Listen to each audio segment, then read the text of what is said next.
mimi tangu nijue kuwa na changamoto maumivu makali sana kwenye magoti, basi nikawa natumia karanga, lakini pia nikawa nazingatia sana virutubisho kama mboga mboga za majani, samaki, tunda za almond. Lakini mbona sasa bado naona changamoto yangu inazidi kukua?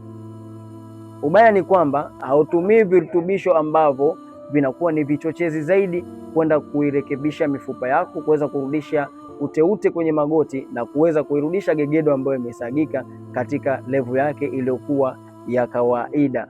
Na ndio maana mpaka sasa hivi unaendelea kusafa, japo unazingatia mfumo wa vyakula, japo unazingatia mazoezi.